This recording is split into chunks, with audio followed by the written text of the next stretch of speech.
ಹರೇ ಶ್ರೀನಿವಾಸ. ಎಲ್ಲ ಆಧ್ಯಾತ್ಮ ಬಂಧುಗಳಿಗೆ ನನ್ನ ನಮಸ್ಕಾರ. ನಮ್ಮ ಭರತಖಂಡ ಒಂದು ವಿಶೇಷವಾದಂತಹ ಪ್ರಕೃತಿಯಿಂದ ಸಮೃದ್ಧಿಯಾಗಿರ್ತಕ್ಕಂಥ ಕರ್ಮಭೂಮಿಯಾಗಿರ್ತಕ್ಕಂಥ ಎಲ್ಲ ಮೂಲಗಳನ್ನು ಹೊಂದಿರತಕ್ಕಂಥ ವಿಶೇಷವಾದಂತಹ ಭೂಮಿ ನಮ್ಮದು ಭರತಖಂಡ. ನಾವು ನೋಡ್ತಾ ಬರ್ತಿದ್ದೀವಿ, ಯಾವುದೇ ಒಂದು ಪೂಜೆ ವ್ರತ ಏನೇ ಒಂದು ತಗೊಂಡ್ರು ಅದರ ವಿಶೇಷಣಗಳಲ್ಲಿ ಭಗವಂತನ ಸಾನ್ನಿಧ್ಯ ವಿಶೇಷವಾಗಿದೆ. ಪ್ರತಿಯೊಂದರಲ್ಲೂ ದೇವತೆಗಳಿಂದ ಸನ್ನಿಹಿತವಾಗಿ ಅದರ ವಿಶೇಷಣಗಳು ಹೆಚ್ಚಾಗ್ತಾ ಬರ್ತಾ ಇರ್ತವೆ. ನಾವು ಯಾವುದೇ ಒಂದು ಪೂಜೆ ಮಾಡಿದ್ರೂ ಅದರಲ್ಲಿ ದೇವತಾ ಸನ್ನಿಧಾನ ಮತ್ತು ಅದರಿಂದ ನಮಗೆ ಫಲಗಳು, ಇದರಿಂದ ನಮಗೆ ಯಾವುದೇ ಆರೋಗ್ಯಕ್ಕೆ ಹಾನಿಯಾಗದೇ ಇರತಕ್ಕಂಥ ಪ್ರಕೃತಿಯಿಂದ ಬರ್ತಕ್ಕಂಥ ಪ್ರಕೃತಿಯ ಮೂಲಗಳಿಂದ ಬರ್ತಕ್ಕಂಥ ಎಲ್ಲ ಸೌಲಭ್ಯಗಳು ನಮಗೆ ಸಿಗ್ತಾ ಬರ್ತಿದೆ. ಇವತ್ತರೆಗೂ ಕೋಟ್ಯಾನುಕೋಟಿ ಜೀವಿಗಳು ಇದರಲ್ಲಿ ವಾಸ ಮಾಡ್ತಾ ಆರೋಗ್ಯವಾಗಿ ಇದ್ದಾರೆ. ಇದಕ್ಕೆ ಕಾರಣ ಭಗವಂತನ ವಿಶೇಷ ಸನ್ನಿಧಾನ ಮತ್ತು ನಮ್ಮ ದೇಶ ಕರ್ಮಭೂಮಿ ಮತ್ತು ನಾವು ಆಚರಣೆ ಮಾಡ್ತಕ್ಕಂಥ ಒಂದು ಪದ್ಧತಿ, ಅದರಲ್ಲಿ ದೇವತೆಗಳ ಪೂಜೆ, ಇದರಿಂದ ದೇವತೆಗಳ ಒಂದು ತೃಪ್ತಿ, ಅಂದರೆ ದೇವತೆಗಳು ತೃಪ್ತಿಯಾಗಿ ಸಕಾಲಕ್ಕೆ ಏನು ಬೇಕೋ ಅದನ್ನು ಕೊಡ್ತಕ್ಕಂಥದ್ದು ಒಂದು ವಾಡಿಕೆಯಾಗಿ ಬಂದಿದೆ. ಇದೇ ರೀತಿ ಕಾಲಾನುಕಾಲದಿಂದ ಕೂಡ ನಡೀತಾ ಬರ್ತಾ ಇದೆ. ಇದರಲ್ಲಿ ವಿಶೇಷಣ ಪ್ರಕೃತಿಯಲ್ಲೇ ಎಲ್ಲವೂ ವಿಶೇಷಣ, ಅದರಲ್ಲಿ ವಿಶೇಷಣ ನದಿಗಳು ಕೂಡ.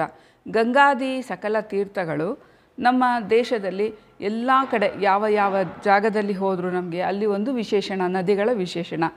ಉತ್ತರದ ಕಡೆ ಹೋದರೆ ಗಂಗೆ, ಮತ್ತು ದಕ್ಷಿಣದ ಕಡೆ ಬಂದರೆ ಕಾವೇರಿ, ಹೀಗೆ ಗೋದಾವರಿ, ಕೃಷ್ಣ, ಈ ಪ್ರತಿಯೊಂದು ಮೂಲ ನದಿಗಳು ಜನರ ಅವಶ್ಯಕತೆಗೆ ಏನು ಬೇಕೋ ಆ ಎಲ್ಲ ಮೂಲಗಳನ್ನು ಇವತ್ತಿಗೂ ಒದಗಿಸ್ತಾ ಬರ್ತಾ ಇದೆ. ನಾವು ಇಷ್ಟನ್ನೇ ನೋಡಬಾರ್ದು. ಪ್ರಕೃತಿ ನಮಗೆ ನೀರು ಕೊಟ್ಟಿದೆ, ಗಾಳಿ ಕೊಟ್ಟಿದೆ, ನಾವು ಅದನ್ನು ಉಪಯೋಗಿಸ್ತಾ ಇದ್ದೀವಿ, ನಾವು ಅಷ್ಟಕ್ಕೆ ಸೀಮಿತ ಆಗಬಾರ್ದು. ಇದರಲ್ಲಿ ವಿಶೇಷಣಗಳನ್ನು ನಾವು ಗುರುತಿಸ್ತಾ ಬರಬೇಕು. ಇನ್ನು ನದಿಗಳಲ್ಲಿ ಯಾಕೆ ಇಷ್ಟು ವಿಶೇಷಣ ಇದೆ? ಗಂಗಾ ನದಿಯಲ್ಲಿ ಸ್ನಾನ ಮಾಡಿದ್ರೆ ನಮ್ಮೆಲ್ಲ ಪಾಪಗಳು ಪರಿಹಾರ ಆಗುತ್ತೆ. ನರ್ಮದಾ ನದಿಯಲ್ಲಿ ಸ್ನಾನ ಮಾಡಿದ್ರೆ ಪಾಪಗಳು ಕಳೆಯುತ್ತೆ. ಹೀಗೆ ಒಂದೊಂದು ನದಿಗೂ ಒಂದೊಂದು ವಿಶೇಷಣವನ್ನು ಭಗವಂತ ಕೊಟ್ಟಿದ್ದಾನೆ. ಯಾಕೆ? ತೀರ್ಥಗಳಲ್ಲಿ ಸ್ನಾನ ಮಾಡಿದ್ರೆ ಕೂಡ ವಿಶೇಷವಾದಂತಹ ಪುಣ್ಯ. ಆಯಾಯ ಸಮಯದಲ್ಲಿ ಆ ತೀರ್ಥಗಳಲ್ಲಿ ಸ್ನಾನವನ್ನು ಮಾಡಬೇಕು. ಉದಾಹರಣೆ, ಚೈತ್ರ ಮಾಸ ನಾವು ರಾಮತೀರ್ಥದಲ್ಲಿ ಸ್ನಾನವನ್ನು ಮಾಡಬೇಕು, ಸೀತಾತೀರ್ಥದಲ್ಲಿ ಸ್ನಾನವನ್ನು ಮಾಡಬೇಕು. ಇದರಿಂದ ನಮಗೆ ಮೋಕ್ಷ ಸಿಗುತ್ತೆ, ಅಂದರೆ ಜ್ಞಾನ ಅಭಿವೃದ್ಧಿ ಆಗುತ್ತೆ, ಅದರ ಬಗ್ಗೆ ನಮಗೆ ತಿಳುವಳಿಕೆ ಸಿಗುತ್ತೆ. ಈ ರೀತಿಯಾದಂತಹ ಎಲ್ಲ ಸಂಗ್ರಹಗಳನ್ನು ನಮಗೆ ವೇದವ್ಯಾಸ ದೇವರು ಸರಿಯಾದ ರೀತಿಯಲ್ಲಿ ಕೊಟ್ಟಿದ್ದಾರೆ. ಇನ್ನು ಈಗ ನದಿಯ ವಿಷಯಕ್ಕೆ ಬಂದಾಗ, ನದಿಯಲ್ಲಿ ಒಂದು ವರ್ಷಕ್ಕೆ ಒಮ್ಮೆ ಪುಷ್ಕರ ಅಂತ ಹೇಳಿ ಆಗತ್ತೆ. ಈ ಪುಷ್ಕರನ ನಾವು ಹೇಗೆ ಕಂಡುಹಿಡಿತಾರೆ ಋಷಿಮುನಿಗಳು ಅಂದರೆ, ಗುರು ಮೇಷರಾಶಿಯಿಂದ ಮತ್ತು ಮೀನರಾಶಿಯವರೆಗೆ 12 ರಾಶಿಗಳು, 12 ರಾಶಿಗಳಲ್ಲಿ ಸಂಚಾರ, ಒಂದೊಂದು ವರ್ಷಕ್ಕೆ ಒಂದೊಂದು ರಾಶಿಗಳಲ್ಲಿ ಗುರು ಸಂಚಾರವನ್ನು ಮಾಡ್ತಾನೆ. ಮೇಷಕ್ಕೆ ಸಂಚಾರವನ್ನು ಮಾಡುವಾಗ ಗಂಗಾ ನದಿಯಲ್ಲಿ ಪುಷ್ಕರ ಆಗತ್ತೆ. ಈ ಪುಷ್ಕರ ಅಂದರೆ ಏನು?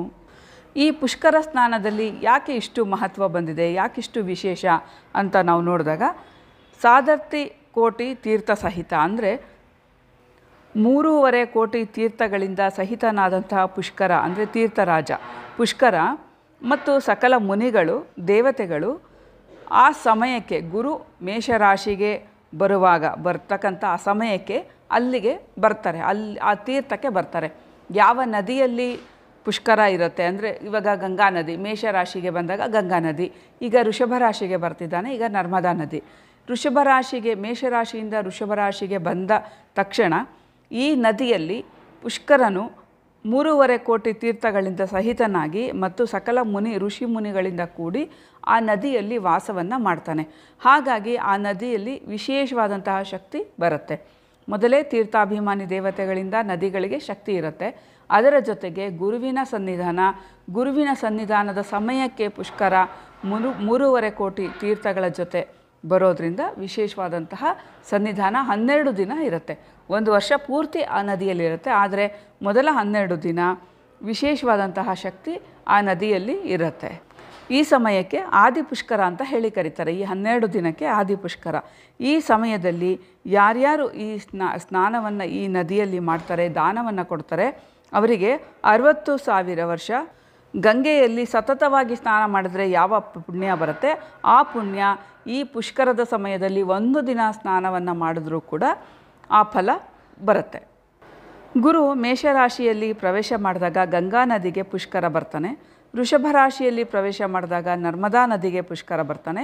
ಮಿಥುನ ರಾಶಿಗೆ ಪ್ರವೇಶ ಮಾಡಿದಾಗ ಸರಸ್ವತಿ ನದಿಗೆ, ಕರ್ಕಾಟಕ ರಾಶಿಗೆ ಪ್ರವೇಶ ಮಾಡಿದಾಗ ಯಮುನಾ ನದಿಗೆ, ಸಿಂಹ ರಾಶಿಗೆ ಪ್ರವೇಶ ಮಾಡಿದಾಗ ಗೋದಾವರಿ ನದಿಗೆ, ಕನ್ಯಾ ರಾಶಿಯಲ್ಲಿ ಪ್ರವೇಶ ಮಾಡಿದಾಗ ಕೃಷ್ಣಾ ನದಿಗೆ, ತುಲಾ ರಾಶಿಯಲ್ಲಿ ಪ್ರವೇಶ ಮಾಡಿದಾಗ ವೃಶ್ಚಿಕ ರಾಶಿ ಕಾವೇರಿ ನದಿಗೆ, ವೃಶ್ಚಿಕ ರಾಶಿಯಲ್ಲಿ ಪ್ರವೇಶ ಮಾಡಿದಾಗ ಭೀಮರತಿ ನದಿಗೆ, ಧನು ರಾಶಿಯಲ್ಲಿ ಪ್ರವೇಶ ಮಾಡಿದಾಗ ಪುಷ್ಕರ ನದಿಗೆ, ಮಕರ ರಾಶಿಯಲ್ಲಿ ಪ್ರವೇಶ ಮಾಡಿದಾಗ ತುಂಗಭದ್ರಾ ನದಿಗೆ, ಕುಂಭರಾಶಿಯಲ್ಲಿ ಪ್ರವೇಶ ಮಾಡಿದಾಗ ಸಿಂಧೂ ನದಿಗೆ, ಮೀನ ರಾಶಿಯಲ್ಲಿ ಪ್ರವೇಶ ಮಾಡಿದಾಗ ಪ್ರಣೀತಾ ನದಿಗೆ ಪುಷ್ಕರ ಯೋಗಗಳು ಬರುತ್ತೆ. ಈ ಬಾರಿ ನರ್ಮದಾ ನದಿಗೆ ಪುಷ್ಕರ ಬರ್ತಾ ಇದೆ. ಮೇ 1ನೇ ತಾರೀಕು 2024 ಈ ವರ್ಷದಲ್ಲಿ ಬುಧವಾರ ಹಗಲು 2:03 ಮೇಷರಾಶಿಯಿಂದ ವೃಷಭ ರಾಶಿಗೆ ಗುರು ಸಂಚಾರ ಮಾಡ್ತಾ ಇದ್ದಾನೆ. ಈ ಅವಧಿಯಲ್ಲಿ ಪಶ್ಚಿಮ ಭಾರತದ ಪುಣ್ಯ ನದಿ ಅಂತ ಕರೆಸ್ಕೊಂಡಿರ್ತಕ್ಕಂಥ ನರ್ಮದಾ ನದಿಯಲ್ಲಿ ಪುಷ್ಕರ ಸಮಾಗಮ ಆಗ್ತಾ ಇದೆ. ಸ್ತ್ರೀಯರಾಗಲಿ ಪುರುಷರಾಗಲಿ ಯಾರೇ ಆಗಲಿ ಹುಟ್ಟಿದಾರಭ್ಯ ಮಾಡಿದ ಎಲ್ಲ ಪಾಪಗಳು ಕಳಿಬೇಕು ಅಂದರೆ ಒಮ್ಮೆ ಆದರೂ ಈ ಪುಷ್ಕರದ ಸಮಯದಲ್ಲಿ ಈ ಸ್ನಾನವನ್ನು ಮಾಡೋದರಿಂದ ಪುಣ್ಯ ಫಲ ಪ್ರಾಪ್ತಿಯಾಗತ್ತೆ.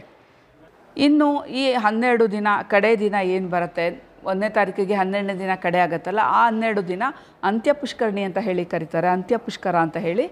ಆ ಸಮಯದಲ್ಲಿ ಗಂಗಾ ನದಿಯಲ್ಲಿ ಕೂಡ, ಈಗ ಗಂಗಾ ನದಿಯನ್ನು ಬಿಟ್ಟು ನರ್ಮದಾ ನದಿಗೆ ಬರ್ತಿರೋದ್ರಿಂದ ಗಂಗಾ ನದಿಯಲ್ಲೂ ಕೂಡ ಆ 12 ದಿನ ಅಷ್ಟೇ ವಿಶೇಷ ಈಗ ನಡೀತಿದೆ, ಅದು ಅಷ್ಟೇ ವಿಶೇಷ ಇದೆ. 1ನೇ ತಾರೀಕಿಂದ 12ನೇ ತಾರೀಕು ತನಕ ನರ್ಮದಾ ನದಿಯಲ್ಲಿ ಕೂಡ ಇಷ್ಟೇ ಫಲ ಇದೆ. ಮತ್ತು ನರ್ಮದಾ ನದಿಗೂ ಕೂಡ ವಿಶೇಷವಾದಂತಹ ಶಕ್ತಿ ಇರುತ್ತೆ. ಈ ಸಮಯದಲ್ಲಿ ಯಾರು ಈ ಸ್ನಾನವನ್ನು ಮಾಡಿ ದಾನಗಳನ್ನು ಕೊಡ್ತಾರೆ ಅವರಿಗೆ ಅತ್ಯಂತ ಮಹಾಪುಣ್ಯ, ಎಲ್ಲ ಹುಟ್ಟಿದಾರಾಭ್ಯ ಮಾಡಿರ್ತಕ್ಕಂಥ ಎಲ್ಲ ಪಾಪಗಳು ದೋಷಗಳು ಕೂಡ ಪರಿಹಾರ ಆಗಿ ಅವರಿಗೆ ಉತ್ತಮವಾದಂತಹ ಜೀವನ ಮತ್ತು ಪುಣ್ಯಪ್ರದವಾದಂತಹ ಫಲಗಳು ಕೂಡ ಸಿಗುತ್ತೆ. ಈ ಸಮಯದಲ್ಲಿ ಎಲ್ಲರೂ ಕೂಡ 12 ದಿನ 1ನೇ ತಾರೀಕಿಂದ 12ನೇ ತಾರೀಕು ತನಕ ಇರುತ್ತೆ. ಈ ಸಮಯದಲ್ಲಿ ಎಲ್ಲರೂ ಸ್ನಾನವನ್ನು ಮಾಡಿ ಅರ್ಘ್ಯವನ್ನು ಕೊಟ್ಟು ದಾನ ಧರ್ಮಾದಿಗಳು ಮತ್ತು ಪಿತೃಶ್ರಾದ್ದಗಳನ್ನು ಮಾಡೋದ್ರಿಂದ ವಿಶೇಷವಾದಂತಹ ಪುಣ್ಯ ಸಿಗುತ್ತೆ. ಇದು ಮಧ್ಯಪ್ರದೇಶದ ಹತ್ರ ನದಿ ಹರಿತಾ ಇರುತ್ತೆ. ಯಾರಿಗೆ ಅನುಕೂಲ ಇದೆ ಸಾಧ್ಯ ಆಗುತ್ತೆ ದಯಮಾಡಿ ಎಲ್ಲರೂ ಹೋಗಿ ಒಮ್ಮೆ ಪುಷ್ಕರ ಮನೆ ಮಂದಿ ಸಮೇತ ಪುಷ್ಕರ ಸ್ನಾನವನ್ನು ಮಾಡ್ಕೊಂಡು ಬನ್ನಿ.